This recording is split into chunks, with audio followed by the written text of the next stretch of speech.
സ്വർണത്തിന് പിന്നാലെ വെള്ളി വിലയും പിടിവിട്ട് കുതിക്കുകയാണ്.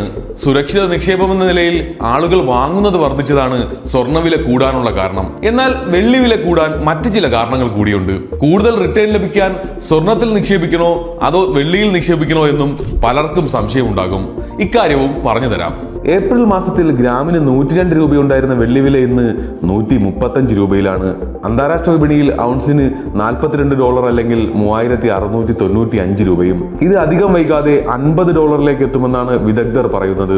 അതായത് വെള്ളി വില വീണ്ടും വർദ്ധിക്കാൻ ഇടയുണ്ടെന്ന് സാരം. ഇതിനുള്ള കാരണവും സിമ്പിളാണ്.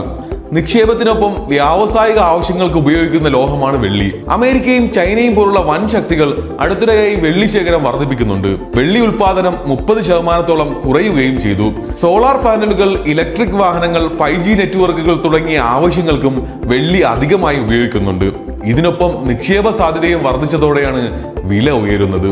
ഇനി സ്വർണത്തിലാണോ വെള്ളിയിലാണോ നിക്ഷേപിക്കേണ്ടത്? ഇത് മനസ്സിലാക്കാൻ ഒരു ട്രിക്കുണ്ട്.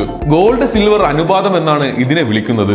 ഇത് കണ്ടെത്താനായി സ്വർണ്ണവിലയെ വെള്ളിയുടെ വില കൊണ്ട് ഭാഗിക്കണം. സാധാരണ ഈ വാല്യൂ 60നും 70നും ഇടയിലാണ് കിട്ടുന്നത്. ഈ അനുപാതം കൂടിയാൽ വെള്ളി വാങ്ങാൻ പറ്റിയ സമയമെന്ന് ഉറപ്പിക്കാം.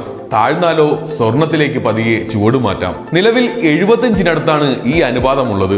പോർട്ട്ഫോളിയോയുടെ 10 മുതൽ 15% സ്വർണ്ണ വെള്ളി നിക്ഷേപത്തിലേക്ക് മാറ്റുന്നതാണ് ഉചിതം. ട്രംപിന്റെ താരിഫിനിടയിൽ സ്വർണമാണോ വെള്ളിയാണോ സുരക്ഷിത നിക്ഷേപം? നിങ്ങളുടെ അഭിപ്രായങ്ങൾ രേഖപ്പെടുത്താനും മറക്കരുത്.